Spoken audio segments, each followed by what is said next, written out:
नमस्ते दोस्तों, आज मैं तुम्हें एक बहुत ही प्यारी जगह के बारे में बताने वाली हूँ, चित्रकूट। यह जगह उत्तर प्रदेश और मध्य प्रदेश की सीमा पर बसी है, जैसे दो राज्यों की दोस्ती का प्रतीक हो।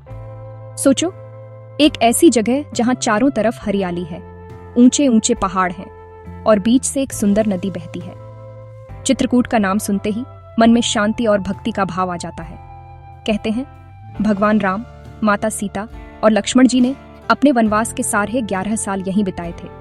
इसीलिए यह जगह सिर्फ खूबसूरत ही नहीं, बल्कि बहुत पवित्र भी मानी जाती है। यहाँ की हवा में ही एक अलग सी बात है, जो दिल को सुकून देती है। चित्रकूट का भूगोल भी बड़ा अनोखा है। यहाँ विंध्य पर्वत की बड़ी बड़ी पहाड़ियां हैं, जो देखने में बहुत सुंदर लगती हैं। इन पहाड़ियों के बीच से मंदाकिनी नदी बहती है, जिसका पानी एकदम साफ और ठंडा है। जब सुबह सूरज की पहली किरणें इस नदी पर पड़ती हैं, तो ऐसा लगता है मानो पानी में किसी ने सोना घोल दिया हो। यहाँ की मिट्टी भी बहुत उपजाऊ है, जो खेती के लिए बहुत अच्छी मानी जाती है। इन पहाड़ियों और नदी के संगम ने चित्रकूट को एक ऐसा रूप दिया है, जो किसी चित्रकार की बनाई हुई पेंटिंग जैसा लगता है। इसीलिए तो इसका नाम चित्रकूट है, यानी अनेक अजूबों की पहाड़ी। अब बात करते हैं यहाँ के मौसम की। चित्रकूट की जलवायु भी बड़ी मजेदार है। गर्मियों में यहाँ खूब गर्मी पड़ती है, सूरज आसमान में चमकता है और दिन थोड़े लंबे हो जाते हैं। लेकिन जैसे ही बारिश का मौसम आता है, पूरा माहौल बदल जाता है। हर तरफ हरियाली छा जाती है, पेड़ पौधे नहाकर ताजे हो जाते हैं और मंदाकिनी नदी का पानी भी बरह जाता है। उस समय यहाँ का नज़ारा देखने लायक होता है। सर्दियों में हल्की हल्की ठंड होती है, जो घूमने फिरने के लिए सबसे अच्छा समय होता है। सुबह सुबह कोहरे की चादर ओढ़े पहाड़ बहुत ही रहस्यमयी और सुंदर लगते हैं। चित्रकूट सिर्फ पहाड़ों और नदी की वजह से ही खास नहीं है, बल्कि यहाँ के जंगल भी बहुत मशहूर हैं। इन जंगलों में तरह तरह के पेड़ पौधे और जड़ी बूटियां पाई जाती हैं। यहाँ तेंदू, आंवला, महुआ और सागौन जैसे बड़े बड़े पेड़ हैं, जो यहाँ के आदिवासियों के जीवन का आधार है। ये लोग जंगल से मिलने वाली चीजों का इस्तेमाल अपने रोज के जीवन में करते हैं। कई जड़ी बूटियां तो ऐसी हैं जिनसे दवाइयां भी बनती हैं। सोचो, प्रकृति ने हमें कितना कुछ दिया है। यहाँ के आदिवासी, जिन्हें कोल और गोंड कहा जाता है, सदियों से इन जंगलों की देखभाल करते आए हैं और प्रकृति के साथ मिलकर रहना जानते हैं। चित्रकूट के घने जंगलों में सिर्फ पेड़ पौधे ही नहीं, बल्कि कई तरह के जंगली जानवर भी रहते हैं। यहाँ आपको हिरणों के झुंड घास चरते हुए दिख सकते हैं, जो बहुत ही प्यारे लगते हैं। कभी कभी तो तेंदुआ भी दिख जाता है, जो अपनी चालाकी और फुर्ती के लिए जाना जाता है। भालू, जंगली सुअर और नीलगाय जैसे जानवर भी इन जंगलों में आराम से घूमते हैं। जब आप यहाँ के रानीपुर टाइगर रिजर्व में घूमने जाएंगे, तो आपको बाघ भी देखने को मिल सकता है। ये टाइगर रिजर्व बाघों का घर है और सरकार उनकी सुरक्षा के लिए बहुत काम कर रही है। इन जानवरों को उनके घर में देखना एक अलग ही अनुभव होता है। जंगलों की बात हो और पक्षियों का जिक्र न हो, ऐसा कैसे हो सकता है। चित्रकूट तो पक्षियों का स्वर्ग है। यहाँ आपको मोर नाचते हुए दिख जाएंगे, जो अपने रंग बिरंगे पंख फैलाकर बारिश का स्वागत करते हैं। तोते झुंड में उड़ते हुए बातें करते हैं और अपनी मीठी आवाज से सबका मन मोह लेते हैं। यहाँ किंगफिशर, बुलबुल और कठफोड़वा जैसे कई सुंदर पक्षी भी रहते हैं। सुबह सुबह जब ये सभी पक्षी एक साथ चहचहाते हैं, तो ऐसा लगता है जैसे कोई संगीत बज रहा हो। मंदाकिनी नदी के किनारे आपको बगुले और दूसरे पानी के पक्षी भी दिखेंगे, जो मछली पकड़ने के लिए शांत खड़े रहते हैं। अब थोड़ी बात करते हैं उन जीवों की, जिन्हें देखकर कुछ लोग डर जाते हैं। हाँ, मैं सांप और छिपकलियों की बात कर रही हूँ।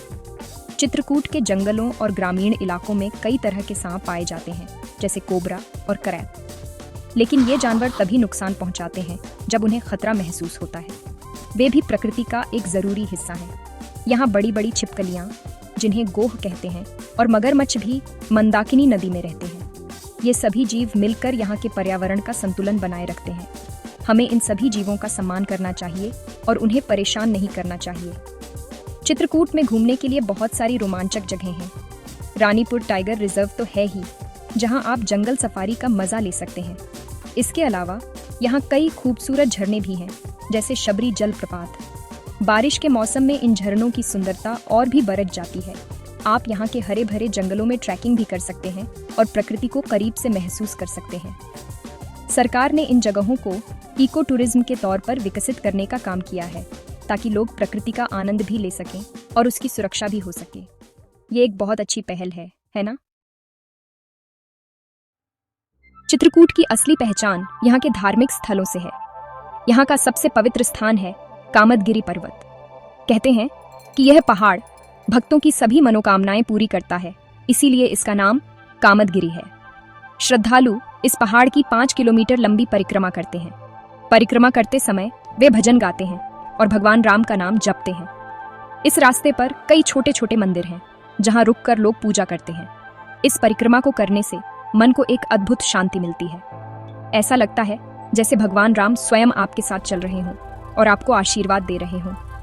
मंदाकिनी नदी के किनारे बने घाट चित्रकूट की सुंदरता में चार चांद लगा देते हैं। इनमें सबसे प्रसिद्ध है राम घाट। कहते हैं कि भगवान राम यहीं स्नान किया करते थे। शाम के समय यहाँ हर रोज आरती होती है जो देखने लायक होती है। हजारों दियों की रोशनी जब नदी के पानी पर पड़ती है तो पूरा माहौल भक्तिमय और चमकीला हो जाता है। लोग नाव में बैठकर इस आरती का नज़ारा देखते हैं। यहाँ का पानी एकदम साफ है और आसपास का वातावरण बहुत ही सुकून भरा है। चित्रकूट में कई प्राचीन मंदिर और आश्रम भी हैं।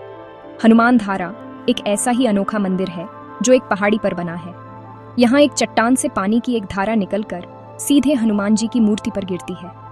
इस मंदिर तक पहुँचने के लिए आपको कई सीढ़ियाँ चढ़नी पड़ती हैं, लेकिन ऊपर पहुंचकर जो नज़ारा दिखता है वो सारी थकान भुला देता है। इसके अलावा स्फटिक शिला भी एक महत्वपूर्ण जगह है। यह एक बड़ी सी चट्टान है जिस पर भगवान राम और माता सीता के पैरों के निशान बने हुए हैं। कहते हैं कि यहीं पर जयंत ने कौवे का रूप धरकर माता सीता को चोंच मारी थी। चित्रकूट को आर्षियों और मुनियों की तपोभूमि भी कहा जाता है। महर्षि अत्रि और उनकी पत्नी अनुसुईया का आश्रम यहीं था। सती अनुसुईया आश्रम एक बहुत ही पवित्र और शांत जगह है जो घने जंगलों के बीच बसी है। यहाँ मंदाकिनी नदी का उद्गम स्थल भी है। कहते हैं कि सती अनुसुईया ने अपनी तपस्या के बल पर यह मंदाकिनी नदी को प्रकट किया था। भरत मिलाप मंदिर भ्रातृप्रेम की सर्वोच्च मिसाल। यह मंदिर उस ऐतिहासिक क्षण का स्मारक है जब श्री राम और भरत का भावुक मिलन हुआ था। यहाँ की चट्टानों पर आज भी उनके पदचिह्न अंकित हैं जो उनके प्रेम और त्याग की गवाही देते हैं। इन पदचिह्नों को छूकर हर यात्री उस निस्वार्थ प्रेम की ऊष्मा महसूस करता है। कामदगिरि पर्वत की पृष्ठभूमि और हरियाली इसे और भी दिव्य बनाती है। भरत ने सिंहासन पर केवल राम की पादुकाएं रखीं और 14 वर्षों तक राज्य चलाया। भरत मिलाप मंदिर त्याग, प्रेम और संबंधों की पवित्रता का प्रतीक है। जानकी कुंड की ओर बढ़ाते हैं, एक ऐसा स्थान जहां कोमलता, पवित्रता और शांति का अद्भुत संगम है। यह वही पवित्र स्थल है जहां वनवास के दौरान माता सीता नित्य स्नान करती थीं।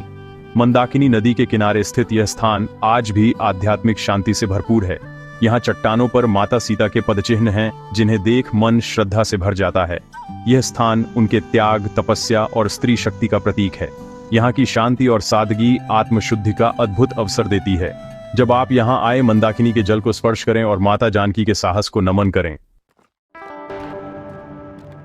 देवियों और सज्जनों, अब हम पहुंच चुके हैं गुप्त गोदावरी की रहस्यमयी गुफाओं में। कहा जाता है कि भगवान राम और लक्ष्मण ने यहाँ वनवास के दौरान कुछ समय बिताया था। यहाँ 2 गुफाएं हैं, एक सूखी और चौड़ी, दूसरी लंबी, संकरी और पानी से भरी। दूसरी गुफा में घुटनों तक ठंडा पानी बहता है जिसे गोदावरी नदी की गुप्त धारा माना जाता है। यह दृश्य अविश्वसनीय और अद्भुत है। यहाँ का अनुभव रोमांच और आध्यात्मिकता का अनूठा संगम है। ऊपरी गुफा में राम दरबार है जहां भगवान राम का दरबार लगता था।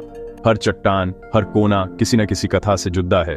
गुप्त गोदावरी की यात्रा रहस्य, आस्था और रोमांच का संगम है जो मन पर अमिट छाप छोड़ती है।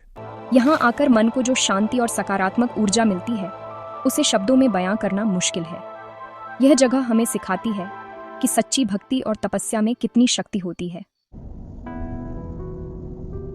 चित्रकूट की संस्कृति यहाँ की जमीन से जुड़ी हुई है। यहाँ के लोग बहुत सरल और मेहनती हैं। उनकी जिंदगी खेती-बाड़ी और पशुपालन पर निर्भर करती है। यहाँ की उपजाऊ मिट्टी में गेहूं, चना, सरसों और धान जैसी फसलें खूब होती हैं। यहाँ के किसान आज भी कई पुराने तरीकों से खेती करते हैं जो प्रकृति के लिए भी अच्छा है। इसके अलावा यहाँ अमरूद, आम और सीताफल जैसे फल भी बहुत होते हैं। यहाँ की सब्जियां और फल एकदम ताजे और स्वादिष्ट होते हैं क्योंकि उनमें किसी भी तरह का केमिकल नहीं मिलाया जाता। ये सादा और स्वस्थ जीवन ही चित्रकूट की असली पहचान है। यहाँ के स्थानीय बाजार भी देखने लायक होते हैं। इन बाजारों में आपको लकड़ी के बने सुंदर खिलौने और हाथ से बनी कई चीजें मिलेंगी। ये खिलौने यहाँ के कारीगर बनाते हैं जो पीढ़ियों से यह काम करते आ रहे हैं। इसके अलावा यहाँ के लोग बुंदेलखंडी भाषा बोलते हैं जो सुनने में बहुत मीठी लगती है। यहाँ के लोकगीत और लोक नृत्य भी बहुत प्रसिद्ध हैं। त्योहारों और शादियों के मौके पर लोग इकट्ठा होकर गाते बजाते हैं और अपनी खुशी का इजहार करते हैं। ये सब देखकर लगता है कि असली खुशी छोटे छोटे पलों में ही छिपी होती है। सरकार भी चित्रकूट के विकास के लिए बहुत काम कर रही है। यहाँ की सड़कों को बेहतर बनाया जा रहा है और पर्यटन सुविधाओं को बढ़ाया जा रहा है। रानीपुर टाइगर रिजर्व जैसे संरक्षित क्षेत्रों की देखभाल पर खास ध्यान दिया जा रहा है ताकि यहाँ के वन्यजीव सुरक्षित रह सकें। सरकार का लक्ष्य है कि चित्रकूट को एक ऐसा पर्यटन स्थल बनाया जाए जहाँ लोग प्रकृति और अध्यात्म दोनों का अनुभव कर सकें। यह बहुत जरूरी है कि विकास के साथ साथ हम यहाँ की प्राकृतिक सुंदरता और पवित्रता को भी बनाए रखें ताकि आने वाली पीढ़ियां भी इसका आनंद ले सकें। अंत में मैं बस यही कहूंगी कि चित्रकूट वाकई एक अद्भुत जगह है। ये सिर्फ एक तीर्थ स्थान नहीं है बल्कि प्रकृति का एक अनमोल खजाना है। यहाँ आकर आपको भगवान की भक्ति का एहसास भी होगा और प्रकृति की गोद में सुकून भी मिलेगा। यहाँ के पहाड़, नदी, जंगल, जीव जंतु और यहाँ के सरल लोग सब मिलकर इस जगह को खास बनाते हैं। अगर आपको कभी मौका मिले तो चित्रकूट जरूर जाना। मुझे यकीन है कि यह जगह आपके दिल में बस जाएगी और आप इसे कभी नहीं भूल पाएंगे। यह एक ऐसी यात्रा होगी जो आपकी आत्मा को तरोताजा कर देगी।